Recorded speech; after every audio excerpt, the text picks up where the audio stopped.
A.J. Brown after the Eagles win against the Panthers, where it was a bad performance by Jalen Hurts and the passing game.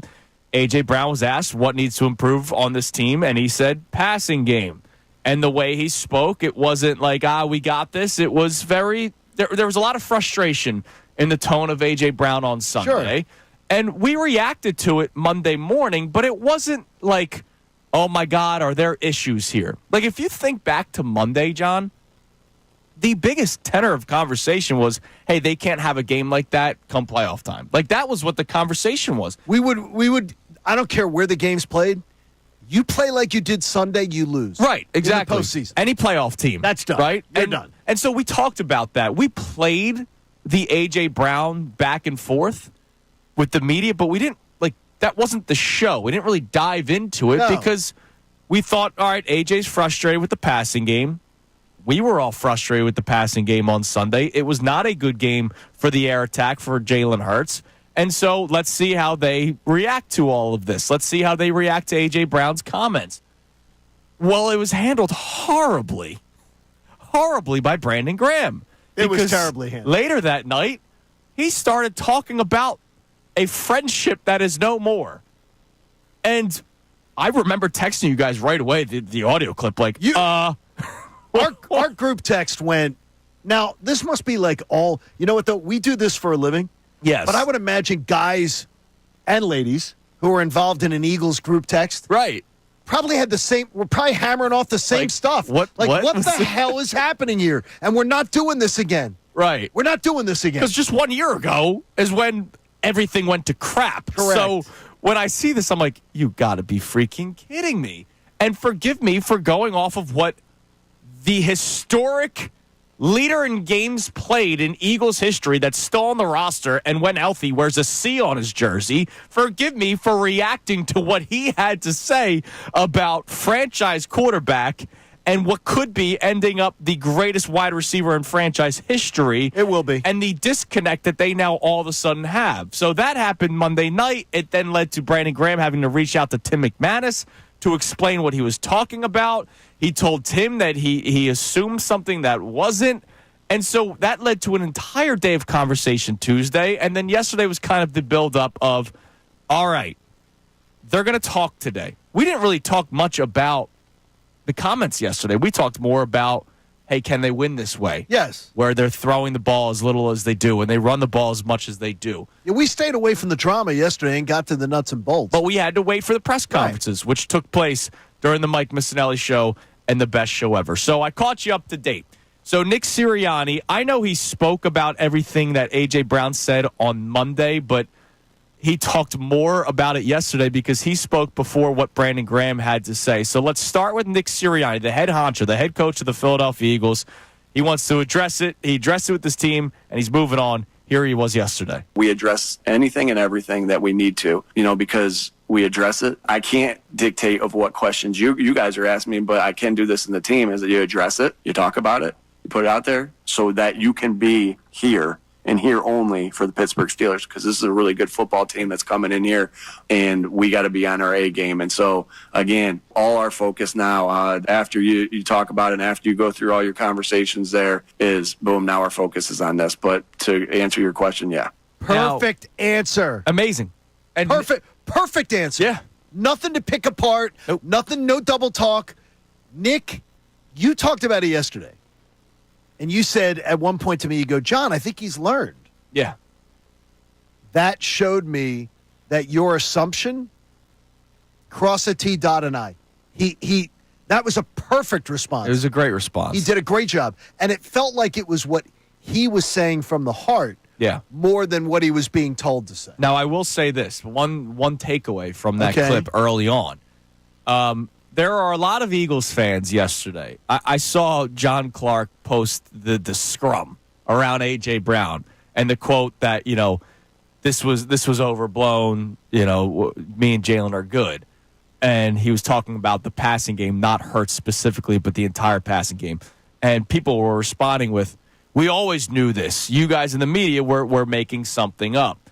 Well, you hear Nick Sirianni in the beginning of that clip saying, if we feel like we need to address something, we will address it, and then we move on.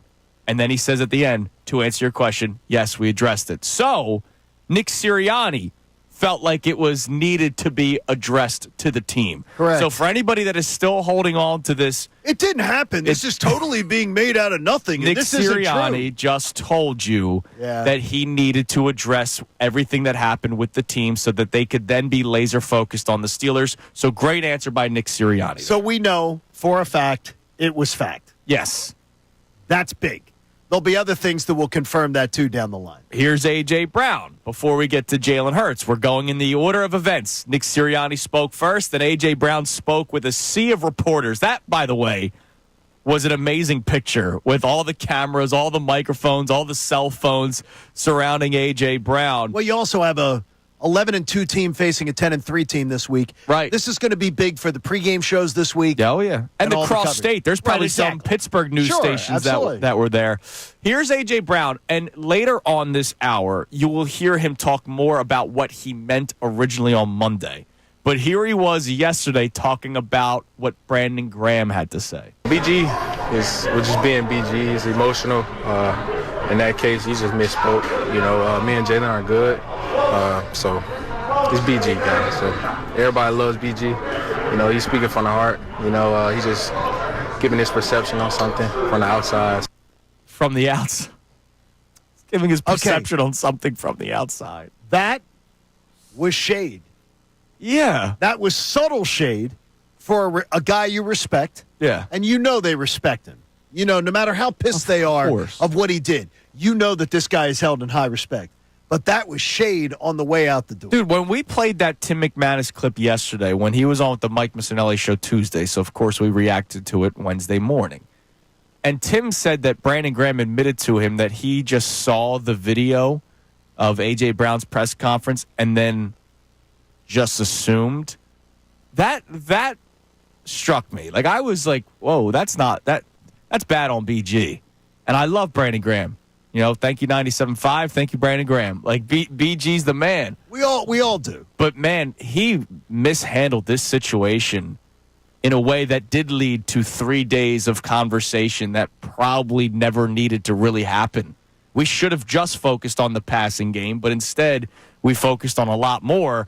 Now, Jalen Hurts also spoke to the media. We're going to play you 3 clips, but let's start with this one because this one specifically caught the attention of John Kincade yesterday. It's very, very quick. Yes. It was the original question about, hey, your thoughts on what Brandon Graham had to say. Take a listen.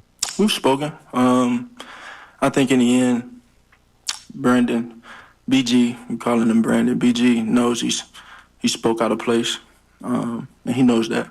So, I honestly wanted to. I did yell out loud in my house. Yeah. When I heard that, and my wife, who was just a casual sports fan, goes, "Damn, that answer was perfect." And you know what I saw there? I said, Jalen Hurts, that's my leader. Yeah.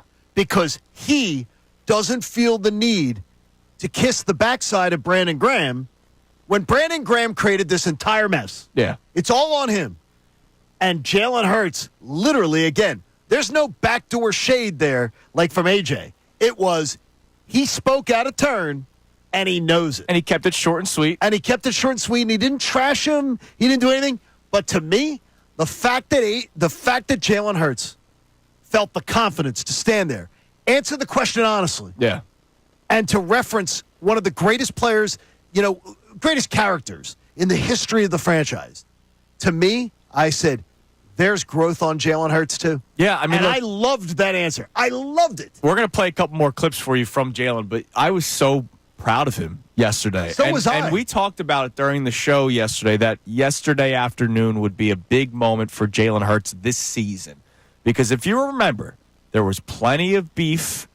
People say that it was made up. It was not, between Jalen Hurts and Nick Sirianni last year. And it was not handled well. It was not handled well. On both parties. No, it was not. But also, too, we found out yesterday from that comment from Jalen, when he says he spoke out of turn, and he knows it. When someone speaks out of turn, what does that mean? That means, I asked you this morning. That means they said something that they should have been talking about. They didn't have enough information. But they spoke about something that that should be kept behind closed doors. Right. Again, confirming that there is something there. Well, Tim McManus said yesterday there is tension between the two. He said Right. it's not like they're not friends anymore. Right, exactly. And that, like, you know, this thing's going to blow up, but that there is tension because AJ is a wide receiver who wants the football. So let's play a couple more clips for you. Again, Jalen Hurts handled himself so well yesterday, and this should be celebrated today. Jalen Hurts, a lot of the discourse this week has been, can they win with him not throwing the football as much, or if he's leaving receivers open? It's been a critical week of Jalen Hurts this week throughout the radio station. It's been critical. Whether it's a host or a fan. There have been a lot of fans have been critical of Jalen Hurts. Yesterday, he handled himself like the damn franchise quarterback that he's supposed to be. So here he is talking about, let's just focus on the team. I mean, it's just about the team in the end. I think overall, that's what my focus is. I think that's what everyone's focus is at heart, and trying to do what's best for the team. Ultimately, everyone cares about the team's success. Whenever something happens, I look at myself first, because everything starts and ends with me. And I take great pride in what I do. I take great pride in the responsibilities that I have when I am to the city and to this team. And I challenge myself on that. I'm my best when I'm my biggest critic, and I have to continue to challenge myself on being critical on some things so I can be better. And in the end, everyone expresses themselves differently, and I respect that, and I accept how anyone shows up. But ultimately, I look at myself first, and I say, what do I need to do better, and ultimately play at the highest level I can play. I just told the team, everybody dominate their box, including myself. And that's what it's about. I don't want to get lost in the sauce of everything else. I mean, that was great. Other than the everybody dominate their box and I don't want to get lost in the sauce, he, spoke normally. That entire clip was right, no Hallmark, no big sporting goods sayings on the walls at the store. That was hey, this is what I'm all about. Dude, I see growth from my head coach. I see growth from my quarterback. I got to tell you, I'm impressed. Yeah. And it made me say, without any kind of hesitancy, this team absolutely can win it all, and this will not derail a damn thing. And I think that's the biggest takeaway. I just feel good today. And I honestly, when we left yesterday and we're planning today's show and talking about what we're going to talk about, I honestly thought today was going to be a bit of a dumpster fire. Really? You thought? Because of so many times before where we've seen them not address things head on or try to deny that things happen. For everybody who has been tweeting for 3 days, this is the media creating something. Well, we now know. It's confirmed by Sirianni, confirmed by AJ, confirmed by Jalen. So stop with that crap and let's move forward. I'm so impressed with my team today. Yeah, and I'm very impressed that that's where we're sitting today. Hey guys, Andrew Salciunas from Kincade and Salciunas. Thank you for checking out all of our stuff on YouTube. Make sure you click, subscribe on everything that you see. And of course, you can see everything from our YouTube feed, full shows, interviews, when John's being an idiot, which is 15 times a day. So make sure you check out all of our stuff on YouTube. We appreciate it.